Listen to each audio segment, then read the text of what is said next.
जी।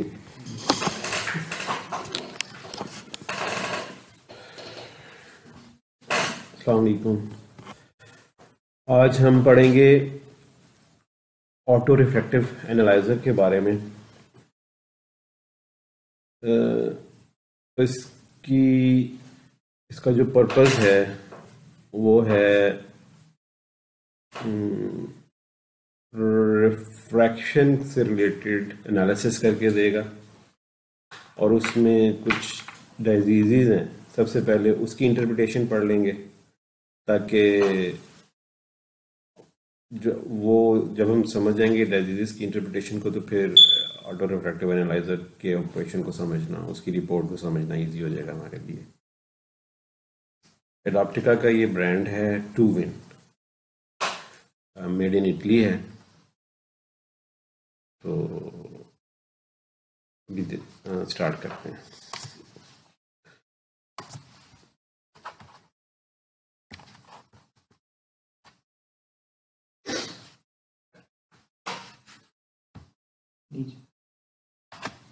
अब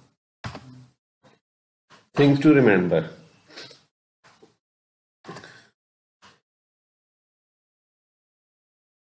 जहां भी आपको डिजीज के अंदर ये अगर लिखा नजर आए एन, तो ये ग्रीक वर्ड है, मीनिंग है, इसका मतलब होगा नॉट। जहां पे एन लिखा होगा डिजीज पे, उस पे उसका मतलब है कि नॉट है। फिर इसी तरह ईजो, ISO, ईजो, ये भी ग्रीक वर्ड है, इसका मीनिंग है सेम।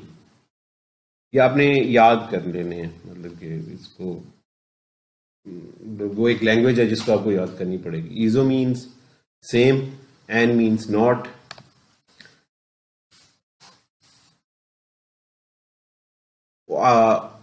वो जो आई से है उसका मतलब सेम है, और जो ई से होगा उसका मतलब इन, मीनिंग इन, इसका मतलब इन है। Exo means out, trope meaning turning, मतलब किसी तरफ भी वो टर्न कर रहा होगा। ट्रोप टर्निंग का मतलब है कि किसी तरफ टर्न हो रहा है। फिर इसी तरह METR, meter, Greek word meaning measure. फिर जहां ऑप्स लिखा होगा उसका मतलब है आई। और कोरिया मीन्स पीपल, जहां कोरिया लिखा होगा उसका मतलब है कि ये पीपल है। और ओपिया means cornea.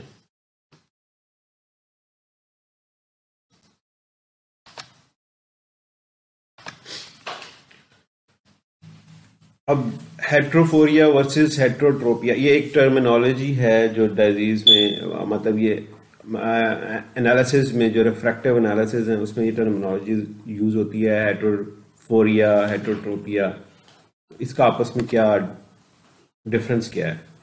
हेट्रोफोरिया is a tendency for deviation of the eyes, मतलब आपकी आई की किसी ना किसी तरह वो डेविएट आंख अगर कर रही है तो इसका मतलब है हेट्रोफोरिया, अगर आई डेविएट कर रही है। व्हेन फ्यूजन इज सस्पेंडेड, मतलब जब फ्यूजन इज सस्पेंडेड का मतलब यह है कि आप कमरे में किसी चीज को फोकस किए बगैर देख रहे हैं, मतलब कि इन एयर देख रहे हैं, किसी चीज को आप बस देख रहे हैं, जैसे कि बेख्याली में नहीं इंसान सोच रहा होता और उसका किसी चीज पे फोकस नहीं होता कमरे में। तो जब आई किसी चीज को फोकस नहीं कर रही होती तो उसको कहते हैं कि सस्पेंडेड फ्यूजन के साथ आई जो है वो अपनी पोजीशन में है, तो उसको हम कहते हैं आई एट रेस्ट। तो इसमें अगर डेविएट करे आई किसी खास एंगल पे, ऊपर नीचे दाएं बाएं, तो उसको कहते हैं हेट्रोफोरिया, हेट्रोफोरिया।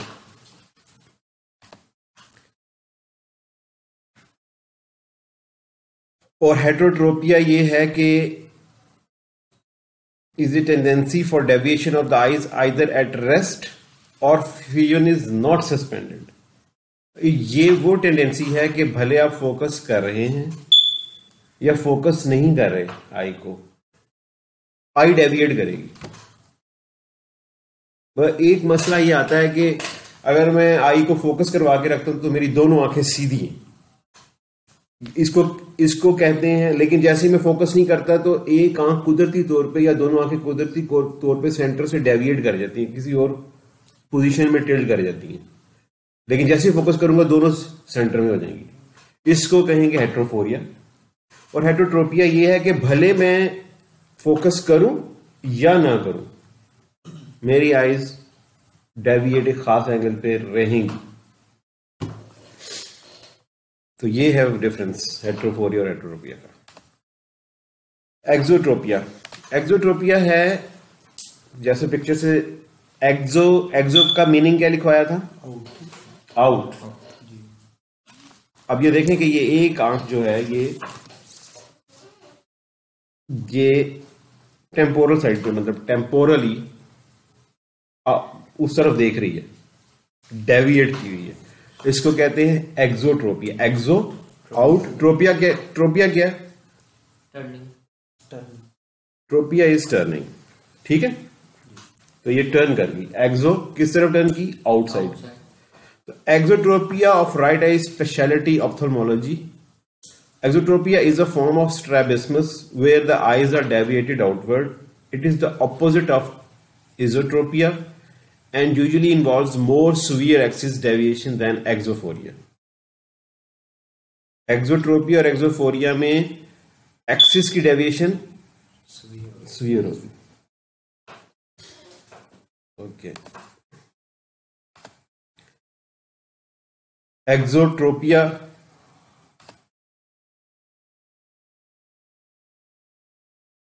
the brain's ability to see three-dimensional objects depends on proper alignment of the eyes. When both eyes are properly aligned and aimed at the same target, the visual portion of the brain fuses the forms into a single image. When one eye turns inward, outward, upward or downward, two different pictures are sent to the brain. This causes loss of depth perception and binocular vision. There have also been some reports of people that can control their afflicted eye. The term is from Greek exo meaning outward and trop meaning a turning. Esotropia में is a form of strabismus in which one or both eyes turns inward. Eso in, tropia turning. एक आंख या दोनों आंखें अंदर की तरफ turn हुई होंगी। The condition can be constantly present or occur intermittently. ये परमानेंट भी हो सकता है और कभी कभी भी हो सकता है। And can give the affected individual cross eyed, लोगों की होती है ना, कई दफा क्रॉस्ड आई होती है, मतलब अंदर की तरफ देखो, महंगापन जिसको कहते हैं। And usually involves more severe axis deviation than esophoria. Esotropia is sometimes erroneously called lazy eye, which describes the condition. Esotropia meaning inward and trop meaning turning. इस तरह एक भी हो सकती है, दोनों भी हो सकती है. हाइपरट्रोपिया, हाइपर इसमें ऊपर की तरफ देखेगी. Hypertension, blood pressure, hypertension, hyper का मतलब ऊपर. Hypertropia is a condition of misalignment of the eye's strabismus, whereby the visual axis of one eye is higher than the fellow fixating eye. अब ये इसका visual axis यहाँ चला गया, ऊपर चला गया, as compared to this eye. Hypertropia is a similar condition, focus being on the eye with the visual axis lower than the fellow fixating eye. Dissociated vertical deviation is a special type of hypertropia leading to slow upward drift of one. Okay. Slow upward drift of one or rarely both eyes, usually when the patient is inattentive. Okay. Anisocoria. Anisocoria is a condition characterized by an unequal size of the eye's pupils. Chorea means क्या है? Pupil. An means? Not. Iso means? Same नहीं है. क्या चीज same नहीं है? Korea. Pupal same नहीं है. ठीक है. तो it can be an entirely harmless condition or a symptom of more serious medical problems. More serious medical problems. Okay. Affecting 20% of the population. Any question? No. Exophoria. Exophoria is a form. Exo means Different. Outward. outward. Phoria.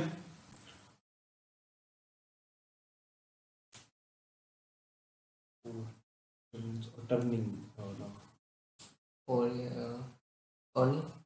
People.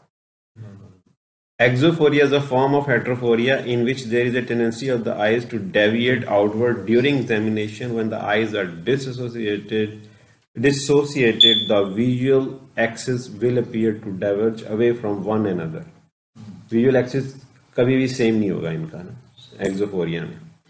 The axis deviation in exophoria is usually mild compared with that of exotropia. Strabismus. Strabismus results in the eyes not aiming at the same point in space. Shown here is a case of the exotropic type.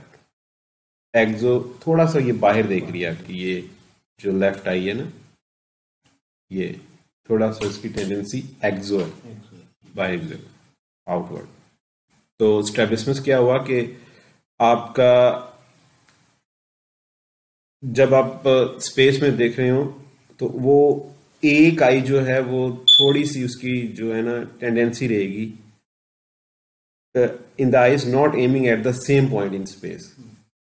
उनका जो visual axis होगा वो same नहीं होगा. एक अगर centre में देख लिया तो एक स्लाइटली सेंटर से ऑफ होगी. उनका विजुअल एक्सिस सेम नहीं होगा. जिन लोगों को एक्सोफोरिया या एक्सोट्रोपिया मतलब वो सफर कर रहे होते हैं तो उनका इमेज खराब बन रहा होता है. जो लोग सफर कर रहे होते हैं उनमें ये होता है कि उनकी जो विजन है ना उनकी एक्सिस क्योंकि फोकल पॉइंट एक नहीं होता जी. तो उनको इमेजेस दो मिलते हैं क्योंकि दो फोकल पॉइंट्स बन रहे होते हैं तो इमेजेस दो और वो डिस्टर्ब हो रहे होते हैं. ठीक है.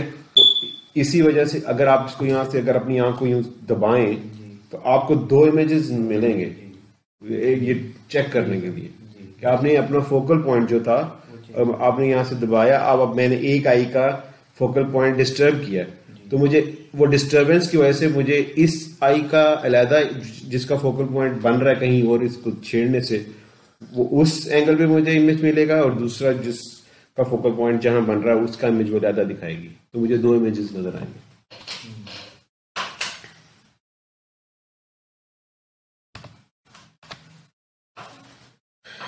हेट्रोफोरिया. Heterophoria is an eye condition in which the directions that the eyes are pointing at rest position when not performing binocular fusion are not the same as each other or not straight.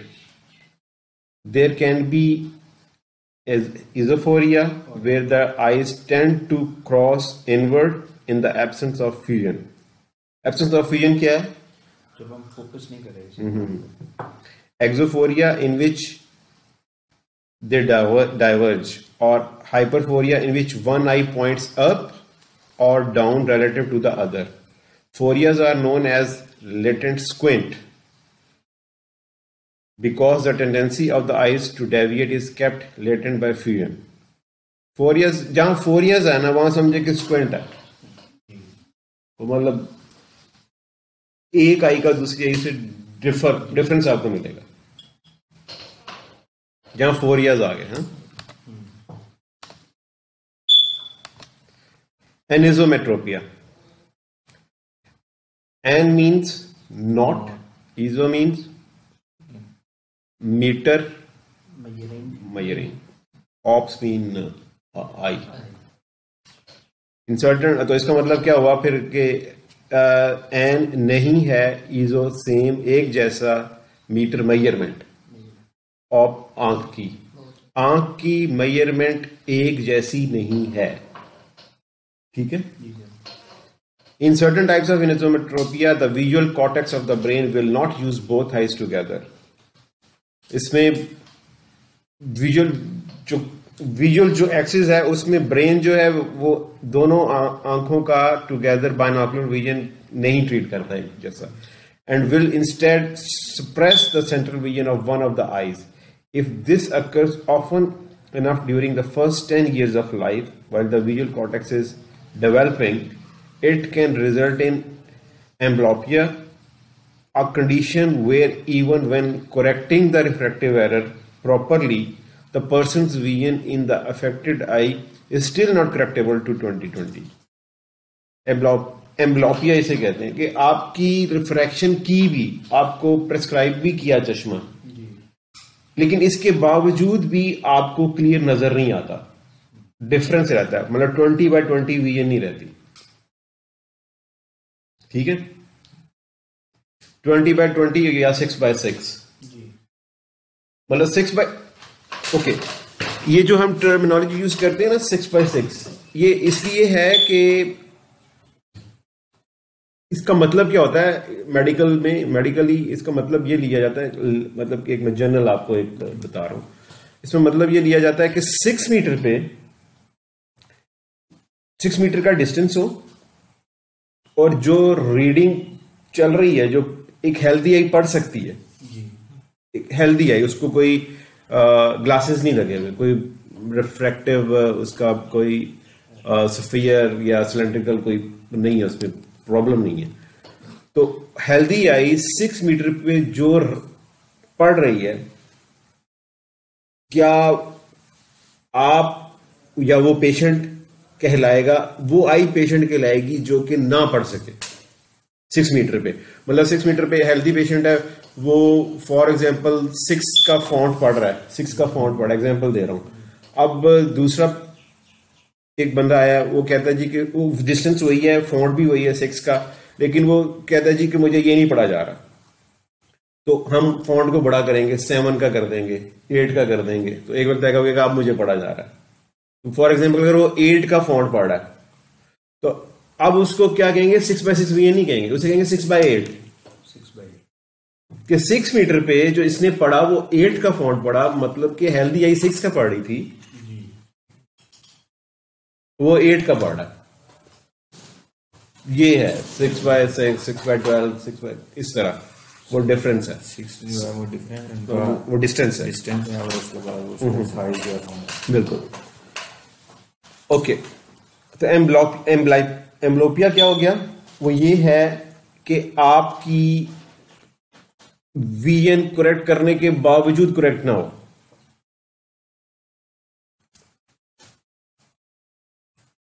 First 10 years में normally होता है of life,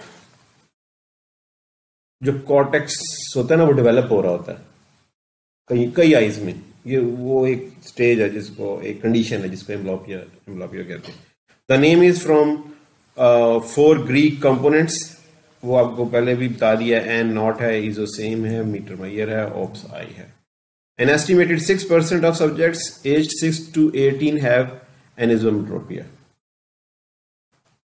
6 साल से लेके 6% पर हो सकता है ये चांस, 100 में से 6 ऐसे हों जो कि इस एम्ब्लोपिया में उसका शिकार हो.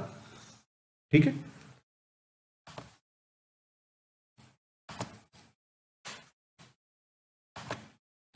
Anisometropia is a condition in which the two eyes have unequal refractive power.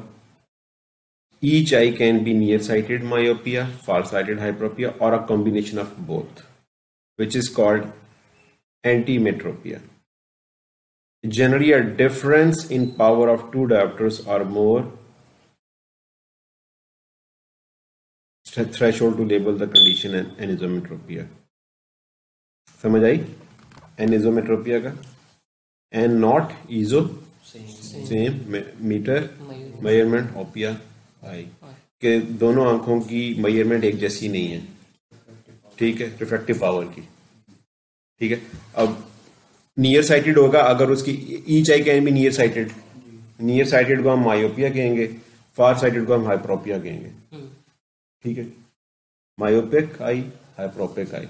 हाइप्रोपिक आई का मतलब कि फार साइटेड की बात हो रही है, मायोपिक आई का मतलब नियर साइटेड की, नज़दीक की नज़र की बात हो रही है, हाइप्रोपिक दूर की नज़र की बात हो रही है, ठीक है। और ये भी हो सकता है कि एक आंख की नज़दीक की नज़र, एक ही बंदे की एक आंख की नज़दीक की नज़र में मसला हो और दूसरी आंख में दूर की नज़र का मसला हो, ये भी हो सकता है। तो वो क्या कहलाएगा? एनिसोमेट्रोपिया। ओके, ये तो वो टर्मिनोलॉजीज थी जो ऑटो रिफ्रैक्टिव एनालाइजर में यूज होती हैं, ठीक है। अब हम जो हमारा जो टू विन है, जो ऑटो रिफ्रैक्टिव एनालाइजर है, तो जब डेमो तो आपको दे दिया था, आपको यूज भी करना आ गया हुआ मशीन को। अब वो जो रिपोर्ट जनरेट करता है, जो रिपोर्ट वो रिपोर्ट इस तरह की जनरेट करेगा, और इसमें वो स्फेरिकल पावर और ये बाइनोकुलर विजन की रिफ्रैक्शन करेगा। ऑटो रिफ्रैक्टर मोनो करता है, ये बाइनोकुलर करता है। इसमें वो आपको स्फेरिकल पावर भी दे रहा है, ये सिलेंड्रिकल पावर भी दे रहा है, एक्सिस भी दे रहा है, प्लस ये ऐसी क्या है, ऐसी इज स्फेरिकल इक्विवेलेंट, मतलब कि स्फेरिकल इक्विवेलेंट, स्फेरिकल और सिलेंड्रिकल को आपस में कैलकुलेशन करने के बाद जो आंसर आता है वो प्रेस्क्राइब किया जाता है कि ये स्फेरिकल इक्विवेलेंट इसका ये बना। मतलब आप ये देखें -0.5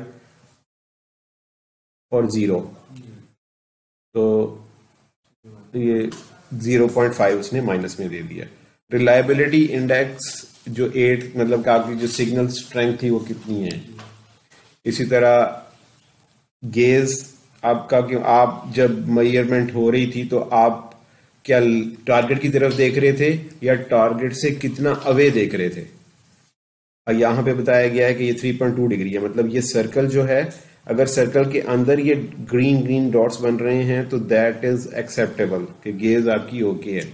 और अगर इस सर्कल से अवे हैं तो फिर वो आपको यहाँ पे इस रिपोर्ट में गेज में आपको यहाँ क्रॉस कर देगा। अभी इसने टिक किया हुआ है, अगर आप इस सर्कल से बाहर, डेविएशन ज्यादा हो जाएगी और बाहर चले जाएंगे तो गेज यहाँ पे क्रॉस हो जाएगा। इसी तरह प्यूपल डिस्टेंस दे रहा है आपका 54 mm, हेड टिल्ट भी बता रहा है 0.8 डिग्री। इसी तरह ये ऑकुलर डेक्स्टर है ओडी, और ओएस है ocular sinister. Ocular sinister is the left I, ocular Dexter is the right I. Okay, जो रिपोर्ट जनरेट किया इसने 1 to 3 years का, 3 years के दरमियान का कोई बच्चा है, तो उसकी रिपोर्ट ये जनरेट किया है। उसमें उसने बताया है कि ये हाइप्रोपिक नहीं है क्योंकि उसकी जो स्फेरिकल पावर है वो 1.5 डॉप्टर से कम है, मतलब -0.5 आई है, तो इसलिए उसने इसको टेक किया है कि ये हाइप्रोपिक, इसको दूर की नजर का मसला। इसी तरह मायोपिक उसने कहा कि ये है। मायोपिक में उसने ये कहा अगर 0.75 डॉप्टर से ज्यादा सफियर आएगा तो फिर ये मायोपिक कहलाएगा। और ये मायोपिक क्यों उसने कहा है, एक आई की -4.25 आई है, ठीक है। ये हाइप्रोपिक कब होगा, जब ये माइनस से प्लस में चला जाएगा। अगर ये स्फेरिकल पावर प्लस में होती तो ये हाइप्रोपिक कहलाता। मायोपिक माइनस में है इसलिए माइनस कहलाएगा और वो मायोपिक कहलाएगा। डिफरेंस का पता चल रहा है ना, ठीक है। क्योंकि एस्टिग्मेटिज्म की रेंज है सिलेंड्रिकल, अगर पावर आपकी 1.5 डॉप्टर से ज्यादा हो जाएगी तो एस्टिग्मेटिज्म, जबकि इसमें सिलेंड्रिकल पावर दोनों बोथ आइज में 1.5 की रेंज में है, इसी तरह एनिजोमेट्रोपिया, एनिजोमेट्रोपिया क्या था? An means no, iso mean same, meter means measurement. दोनों आंखों की मेजरमेंट सेम नहीं है, ठीक है। 1 डायप्टर से, अगर ये 1 डायप्टर से बड़ा का ज्यादा का डिफरेंस आएगा, अगर ये 1 डायप्टर से कम का होता तो ये इसको क्रॉस नहीं करता, क्योंकि ये ज्यादा का डिफरेंस है, ये -4.25 आया, ये -0.5 आया, तो इसलिए उसने एनिजोमेट्रोपिया कह दिया, क्योंकि डिफरेंस बहुत ज्यादा। और anisocoria, an means no, iso means same, coria means pupil, कि प्यूपल सेम नहीं है या नहीं है। उसमें अगर डिफरेंस 1 mm से ज्यादा होगा तो ये हम देख लेते हैं कि प्यूपल 4.4 mm था और 4.8 mm, तो दोनों का डिफरेंस 1 mm से कम है, तो ये एनिजोकोरिया नहीं है इस बच्चे को। गेज, बच्चा ठीक देख रहा है, ठीक है, कोई इश्यू नहीं है। तो ये आपका रिपोर्ट जनरेटिंग। तो 2WIN is 3-in-1 machine, it can perform following measurements: refractive errors, site anomalies और प्यूपल पैरामीटर्स। रिफ्रैक्टिव एरर्स में जो कुछ वो कर सकती है, वो रिफ्रैक्टिव एरर्स में ये myopic, hyperopic, astigmatism and other embryogenic factors जो जितने भी हैं वो एरर्स ये बता सकती है किसको हैं या नहीं है। साइट एनोमलीज में that may be related to anisometropia, anisocoria, strabismus, phoria, ये सारी एनोमलीज जो हैं साइट की वो सारी बताएगा। प्यूपल पैरामीटर्स में प्यूपल डिस्टेंस पीडी बता देगा, फिर एनिसोकोरिया का बता देगा, इस तरह की चीजें। अच्छा जी, फॉर हेट्रोफोरिया और हेट्रोट्रोपिया एनालिसिस कॉर्नियल रिफ्लेक्स, ये CR means corneal reflex, CR app is important. Analysis of corneal reflexes का मतलब ये occluder है जो कि इंफ्रारेड occluder कहलाता है। एक occluder होता है जो कि आपकी लाइट को ब्लॉक कर देता है, नजर ही नहीं आता, और ये वो वाला occluder नहीं है। ये occluder ये है कि ये इंफ्रारेड लाइट के लिए यूज होता है। This application provides complete information regarding the position of corneal reflexes. Measurements are expressed either in prism diopters or degrees. A black handheld filter is included and allows the 2WIN infrared rays to pass through while blocking all visible light. सिर्फ और सिर्फ infrared light को जाने देगा, बाकी सब light को occlude कर देगा, ब्लॉक कर देगा। When a deviation appears in the uncovered eye, the output is, अब ये देखने के लिए कि ओके मैंने कूलर रखा, अब मुझे लाइट तो नहीं मिल रही, सिर्फ सिवाय इंफ्रारेड लाइट के और कोई लाइट, अब इंफ्रारेड लाइट हम तो नहीं देख सकते, आई तो नहीं देख सकती ना। अब वो डेविएशन जो है थ्रू इंफ्रारेड लाइट हम कैमरे से डिटेक्ट करेंगे कि आई को तो लाइट नजर नहीं आ रही है एक आंख पे, ऑक्लूडर रखा हुआ है, तो वो ऐसे समझें कि वो रिलैक्स फॉर्म में चली गई है, सस्पेंडेड फ्यूजन में चली गई है। तो अब क्या वो डेविएट करती है या नहीं करती, ये देखने के लिए कि क्या वो डेविएट करती है या नहीं करती। उससे फिर when a deviation appears in the uncovered eye, the output is esotropia, ET या exotropia of the uncovered eye, जो आई अनकवर्ड है अगर उसमें डेविएशन आ रही है। इसी तरह when a deviation appears in the covered eye, the output is esophoria या exophoria। वो ट्रोपिया कहलाएगी, अगर कवर्ड आई नहीं है तो उसकी डेविएशन ट्रोपिया कहलाएगी, और जो कवर्ड आई है उसकी डेविएशन फोरियाज कहलाएगी, ठीक है। When a vertical deviation appears, the output follows the same rules above exposed। उसमें हाइपर HH लग जाएगा, वर्टिकल में हाइपर या ऊपर की तरफ होगा, मतलब वर्टिकली जब आपकी डेविएशन है तो वो हाइपर कहलाएगी, अपवर्ड या डाउनवर्ड, ठीक है, ओके। और इसी तरह डायनामिक प्यूपिलोमेट्री है, ये क्या करती है कि automatic measurement of dynamic people's response through the use of programmable light stimulations. कैमरे के अंदर से स्टिमुलेटेड लाइट निकलती है, कभी वो बढ़ेगी कभी कम होगी, कैमरा आपकी ना आई एक्सपोज होगी उस ब्राइट या ओके। डायनामिक पिपिलोमेट्री में होता ये है कि automatic measurement of dynamic people's response through the use of programmable light stimulations.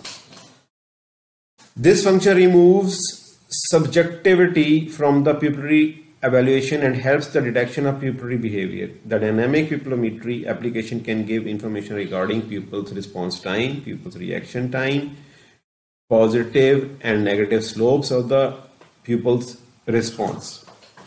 Okay, इसमें ये है कि हमारा pupil size डिपेंड करता है लाइट पे. लाइट बढ़ने से pupil को क्या होना चाहिए? कॉन्स्ट्रिक्ट होना चाहिए, पीपल साइज कम होना चाहिए. और लाइट कम होने से पीपल को क्या होना चाहिए? डायलेट होना चाहिए, पीपल साइज बढ़ना चाहिए. ये अब जो है जो कैमरा है, जो रिफ्रैक्टिव एनालाइजर है, ये कैपेबिलिटी रखता है कि ये जब पिपलोमेट्री कर रहा होता है तो ये लाइट को स्टिमुलेट करता है, कभी कम कभी ज्यादा, कभी कम कभी ज्यादा, चेक करने के लिए कि हमारी प्यूपल का रिस्पांस टाइम क्या है. मतलब रिस्पांस टाइम के जैसे ही लाइट बढ़ी तो मेरी प्यूपल को या कम हुई, बढ़ी या कम हुई, तो मेरी प्यूपल को रिस्पांस करने में कितना टाइम लगा. रिस्पांस ये होता है कि ये एक कप ऑफ टी है, ये गर्म है. अब ये अगर बहुत ज्यादा गर्म है तो मुझे इसको फील करने और वापस लेने में टाइम कितना लगा, मुझे सेंस क्या हुआ कि रिस्पांस टाइम मैंने कितना लिया रिस्पांस लेने में, कि यार मैं अपना हाथ पीछे करूं, गर्म तो था, लेकिन मैं आपका रिस्पांस टाइम और होगा, आपका और होगा, आपका और होगा, मेरा और होगा. इसी तरह प्यूपल का, हेल्दी प्यूपल का एक रिस्पांस टाइम है और एक जिसके साथ प्रॉब्लम है बेचारे के साथ, उसका एक रिस्पांस टाइम है. तो वो रिस्पांस टाइम कैलकुलेट करता है एक तो ये, ठीक है. फिर एक है रिएक्शन टाइम. रिस्पांस देने के बाद रिएक्ट भी, रिस्पांस टाइम और रिएक्शन क्या था, मैंने हाथ पीछे किया, रिस्पांस था कि गर्म है, कितनी देर में मुझे पता लगा कि ये गर्म है. उसके बाद मैंने रिएक्शन देना है, और रिएक्शन क्या देना है कि मैंने उससे हाथ को पीछे करना है उससे, ठीक है. रिस्पांस ये कि लाइट बढ़ रही है या कम हो रही है. रिएक्शन क्या कि उसके अकॉर्डिंगली प्यूपल को कंस्ट्रिक्ट या डायलेट होना चाहिए. तो रिस्पांस टाइम और रिएक्शन टाइम में ये डिफरेंस है. फिर positive and negative slopes of the people's response. फिर वो ये स्लोप जो है, ये एक रेड है, एक ग्रीन है. ये एक जो ग्रीन है दैट इज राइट आई की स्लोप है प्यूपल की, और रेड जो है वो लेफ्ट आई की स्लोप है. तो ये जो पॉजिटिव एंड नेगेटिव स्लोप्स हैं, ये भी साथ बना के बताएगा कि क्या दोनों आईज एक ही वक्त में रिस्पॉन्स और रिएक्ट कर रही हैं या अलग अलग कर रही हैं. अगर ये ग्राफ ओवरलैप कर रहा है तो इट मींस कि एक ही वक्त में कर रही है, और अगर ये ओवरलैप नहीं कर रहा तो उसका रिस्पॉन्स और रिएक्शन टाइम अलग अलग है, अलग अलग करेगा. ठीक है, ये डायनामिक पिपलोमेट्री का फंक्शन है. ओके, लेंस सेंटरिंग एक फीचर है इसका, LC, helps in centering spectacle lenses with far side optical axis of the eyes. उसमें लेंस सेंटरिंग में this feature allows to accurately center spectacle lenses with reference to the far side optical axis of the eyes. With reference to the far side of the optical axis of the eyes. Optical axis जो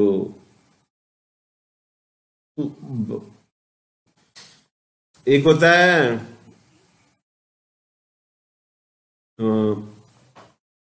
है VN axis, आप देख कि आपका axis क्या बन रहा है. एक होता है ऑप्टिकल एक्सिस, कि आपको जो प्रेस्क्राइब हुआ है चश्मा उसका एक्सिस.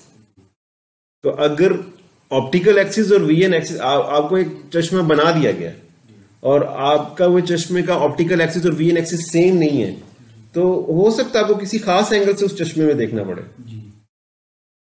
जो ग्लासेस यूज करते हैं उनको ये फीलिंग आती है कि उनको एक या तो चश्मे को सेट करना पड़ता है एक खास एंगल, क्योंकि ऑप्टिकल और विजुअल एक्सिस सेम नहीं होते.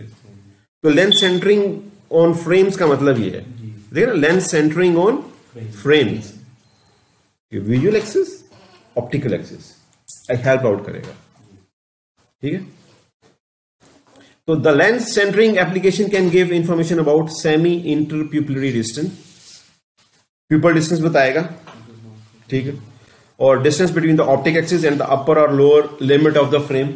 मतलब अगर मुझे ऑप्टिकल एक्सिस जो है अपर और lower limit of the frame वो बता देगा कि आपका ऊपर से ऑप्टिकल एक्सिस का डिस्टेंस, ऑप्टिकल एक्सिस से मतलब कि ये ऑप्टिकल एक्सिस है फॉर एग्जांपल, इससे यहां तक का डिस्टेंस कितना है, ठीक है।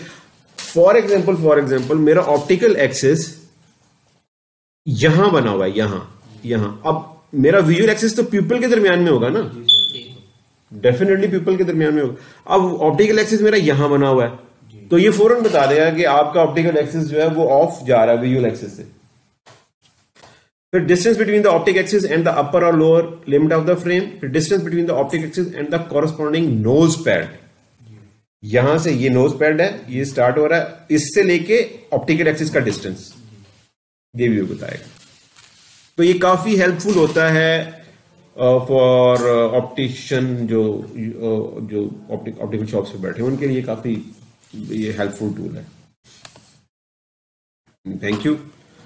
और अगर कोई क्वेश्चन हैं तो बताएं। तो ये वैसे नॉर्मली वो करते नहीं है, ये बड़ा हेल्पफुल होता था क्योंकि मैंने खुद ग्लासेस बनवाई थी और उनका लोअर था, तो मुझे यहाँ पे रखा है ठीक लगता था, यहाँ पे रखा ठीक नहीं, फिर फ्रेम चेंज करना पड़ा क्योंकि वो करते नहीं। Okay sir, okay ji, thank you.